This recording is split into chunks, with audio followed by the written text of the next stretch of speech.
Haftaning juma kuni yo'l harakati xavfsizligi targ'iboti kuni. Shu munosabat bilan G'ijduvon tumani hududida yo'l transport hodisalarining oldini olish, fuqarolar ongida yo'l harakati qoidalariga rioya qilish madaniyatini oshirish hamda qoidabuzarlik oqibatlarini amalda ko'rsatishga qaratilgan keng qamrovli profilaktik tadbirlar tashkil etildi. Juma yo'l harakati xavfsizligi targ'iboti kuni munosabati bilan G'ijduvon tumani hududida yo'l transport hodisalarini oldini olish, fuqarolar ongida yo'l harakati qoidalariga rioya qilish madaniyatini oshirish hamda qoidabuzarlik oqibatlarini amalda ko'rsatishga qaratilgan keng qamrovli profilaktik tadbirlar o'tkazildi. Tadbir doirasida yo'l transport hodisasi oqibatida texnik shikastlangan transport vositasi ortilgan maxsus avtokarvon, tuman hududidagi aholi gavjum joylar, avtovokzal va avtostansiyalar, ta'lim muassasalari atrofi hamda asosiy yo'l yo'nalishlari bo'ylab harakatlantirildi.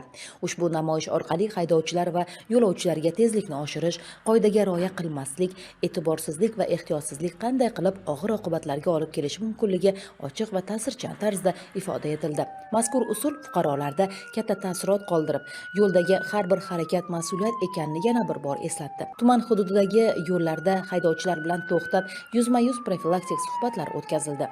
Suhbatlar davomida yo'l harakati qoidalariga qat'iy rioya qilish, charchoq holatida rul boshqarmaslik, xavfsiz masofa saqlash, spirtli ichimlik ichgan holda transport boshqarishning og'ir oqibatlari atroflicha tushuntirildi. Ayniqsa, uzoq masofaga qatnaydigan va yo'lovchi tashish faoliyati bilan shug'ullanuvchi haydovchilarga alohida e'tibor qaratildi.